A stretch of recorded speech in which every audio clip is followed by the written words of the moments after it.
Hello, hello.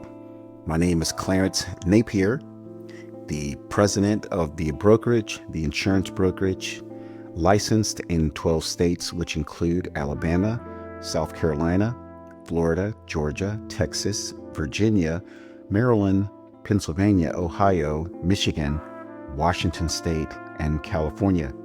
Today is August 21st, 2025, and I am broadcasting from Metro Atlanta. And yours truly is also the president of 321 Biz Development, Business Development, which will be an LLC here in the state of Georgia in a few months. And 321 Biz Development focuses on helping small business owners or any salespersons who are selling products and services at $1,000 and higher, or earning commissions at $1,000 and higher, master the 5 front-end sales activities, which include contacting, prospecting, appointment setting, closing, and getting zero-cost referrals. I just want to let you know that this is episode, I believe, 999 or 998, and I will have 1,000 episodes for people to check out.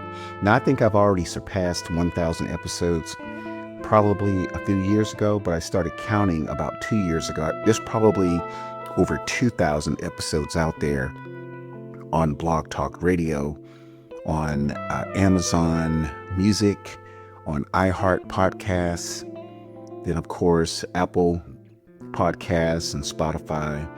And there's just a lot of episodes. I've been not just podcasting, but working as a business development person, a consultant. After leaving corporate America, spent 12 years in corporate America in Los Angeles, selling group health insurance. And then in 2013, 2014, I decided to find out why small business owners had challenges with selling and talking about their own products that cost $1,000, $5,000, $10,000, $25,000 and up. And I said to myself, what would be a greater incentive is to have a product that you could sell for $5,000, $10,000, $15,000.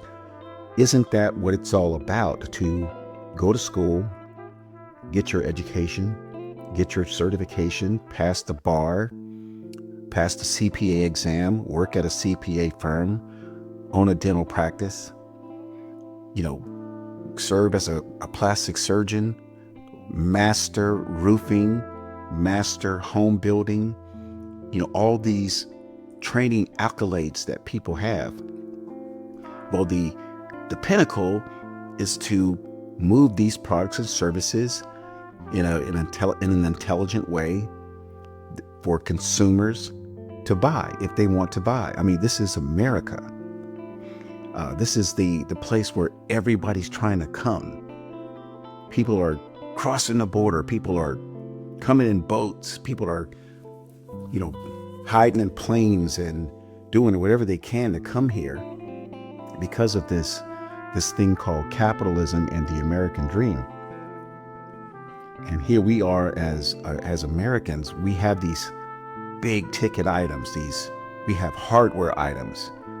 We're software designers. We, can put together floor tiles, and I mean, it's just a great opportunity that we have. Yet people struggle with that. And if you're listening to this now, you cannot deny the fact that people are struggling. You, in fact, may be struggling.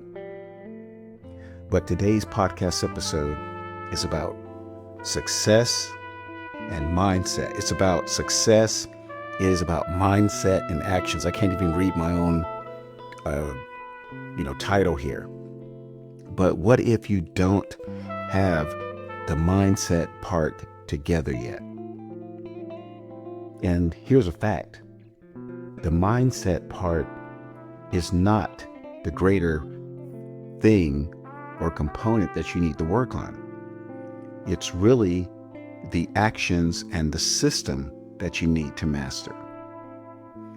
Yours truly, Clarence Napier, the insurance broker, former corporate executive, former vice president at a Fortune 500 company. I am not able to help your mindset, because that's not how I succeeded, by working on my mindset.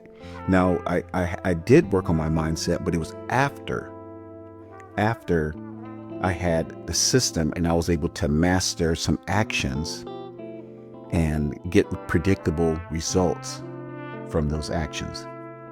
I know, like riding the bicycle when you were young, you had to get the motivation to get on that bike and ride it, but to master riding the bike, you had to get on that bike, fall, scrape your knees, get back up, pedal some more, figure out the balancing act of a bicycle. But as soon as the physics in your legs and arms and shoulders and in your brain and your eyes became consistent to stay on that bicycle, you rode that bike all day long. You loved that bike. Well, the same thing is true when it comes to the actions and systems. Riding the bike requires all the systems in your body to work in concert. Pedaling, muscles in your legs, arms, balancing that bike on 2 tires. And what about the people that ride those unicycles? That is a balancing act in itself. But let's just say this. I cannot dump my mindset into you. Tony Robbins and others, and that guy that uses profanity. I'm not sure if he's still around, but he used to use profanity at some of his motivational things. That's not me. I'm not going to ask you to walk on fire. Walking on fire is not going to prove a damn thing. What most people need to know, and they need to be able to master those 5 front-end sales activities, like I said: contacting, prospecting, appointment setting, closing, and getting zero-cost referrals.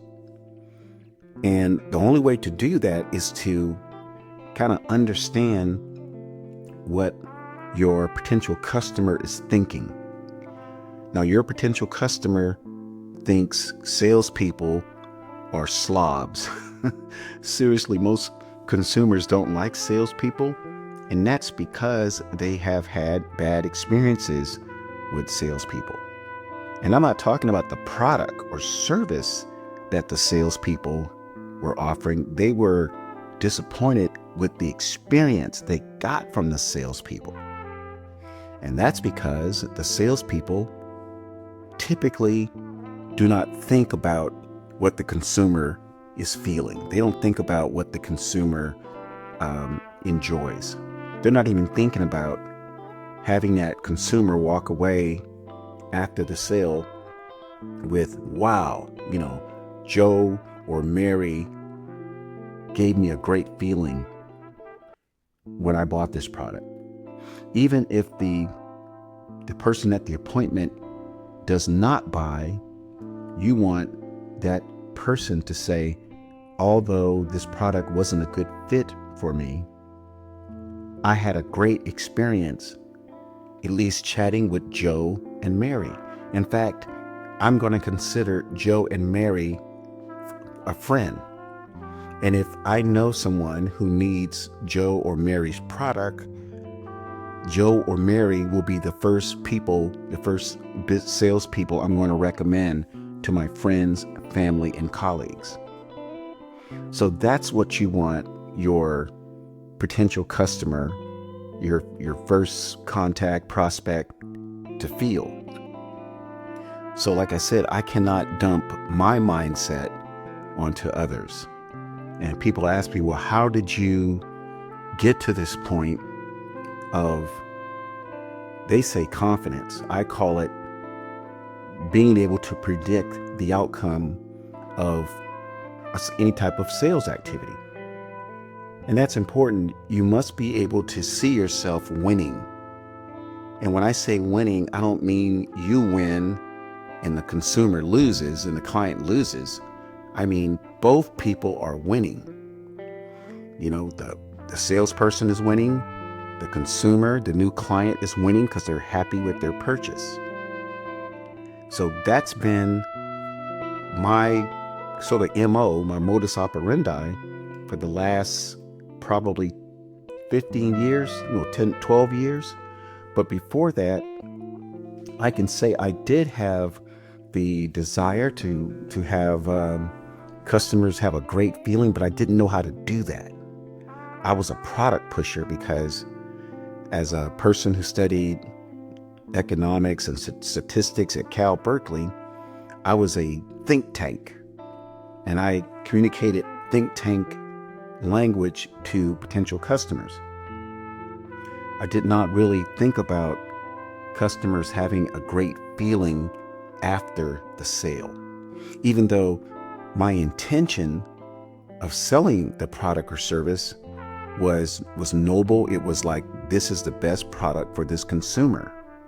I know it because I would not offer this product if it were not the best product for the consumer. But the challenge was, how do you get the consumer to understand that's how you feel during this appointment, during this time when you're trying to make sure that the product matches the consumer's needs? And most of the time, the product does match the consumer's needs. But how do you communicate that in a setting where you're meeting with someone for 15, 20, 45 minutes? See, and that's what 3-2-1 Biz Development provides in our 6 to 9 hour training. Now, I know there are people out there, and I'm not talking about what I offer as a consultant or what I do as an insurance broker. There are people out there that are thinking that to achieve this result that I'm speaking of, where the customer is happy after the sale, and the salesperson, the business owner, is truly communicating that he cares about the consumer's feelings during the process during the time at the appointment, and when the customer signs the contract or pays for the service.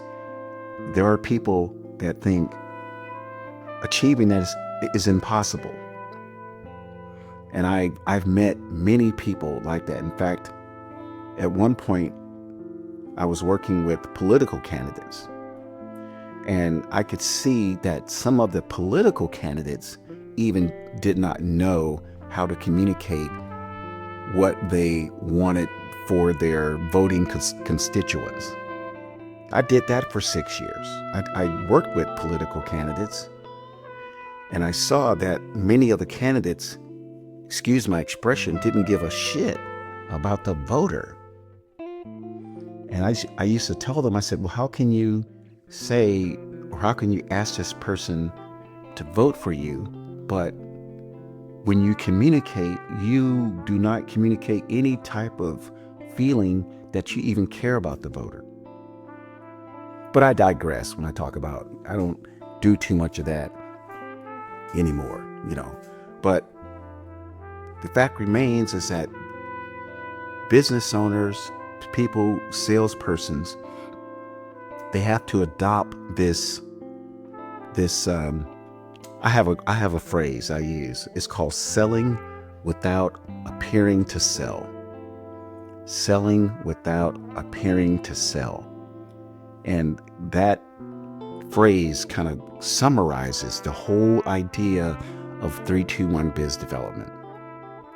It's about going to an appointment and having expectations that you will get that customer's business without that customer feeling bad about it. The last thing you want is someone to buy your product or service, and they buy it and they go, oh, well, I had to buy it. I wanted it, but I did not get a great sales experience from Clarence. See, that's what it's all about. It's about having that expectation. It's about being professional so that the consumer, your prospect, sees it. It's not about you. And that's what a lot of small business owners, I'm talking about attorneys, CPAs, dentists, plastic surgeons, especially real estate brokers, especially insurance agents. You know, they did not get training. They don't teach business development in CPA school. They don't teach business development in law school or dentistry or medicine.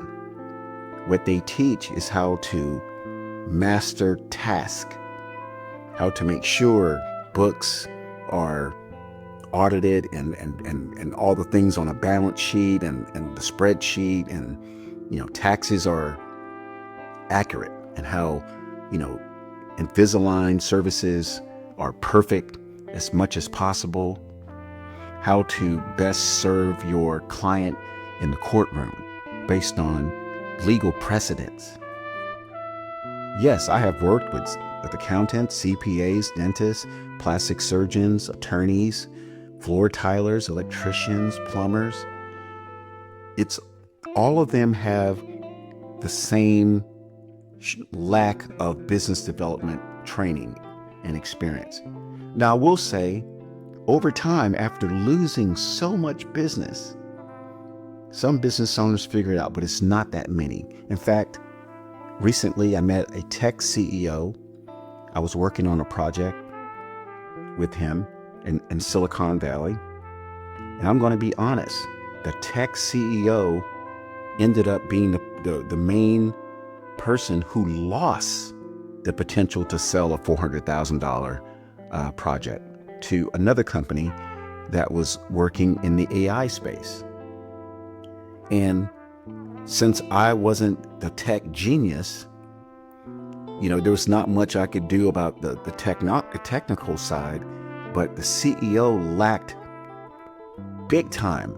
He lacked the experience of making the potential client feel good about buying. To be honest with you, it was a disaster. And I went back to the CEO and I said, well, you lost a 400,000 potentially ongoing sales, maybe a couple of million over the next 2 to 3 years.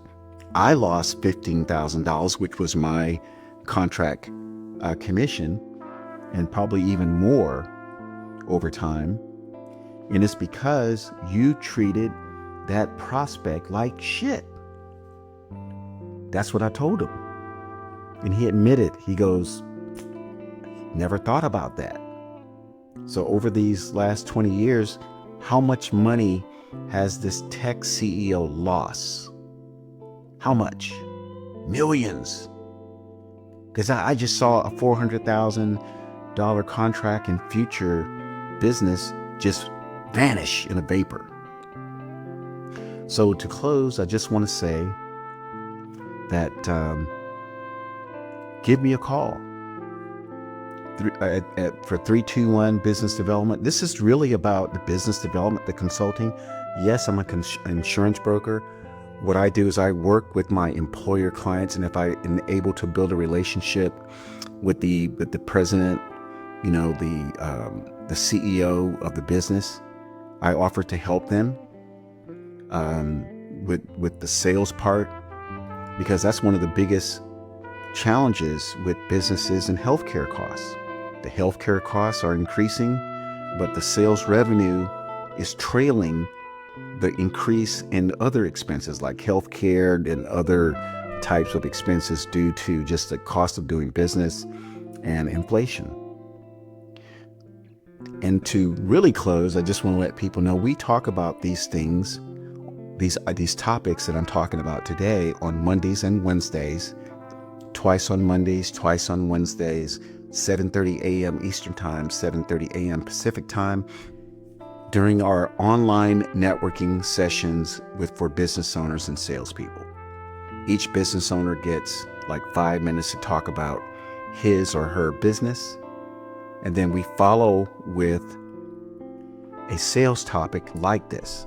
Now, this is not the formal 6 to 9 hour sales system training that I offer, either at your place of work or online.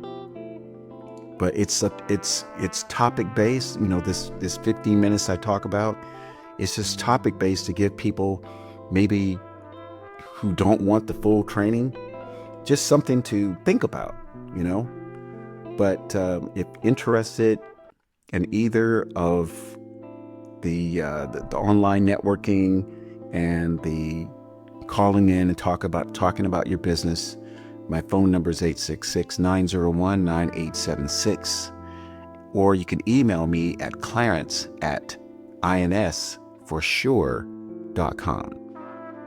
Take care and make it a great week.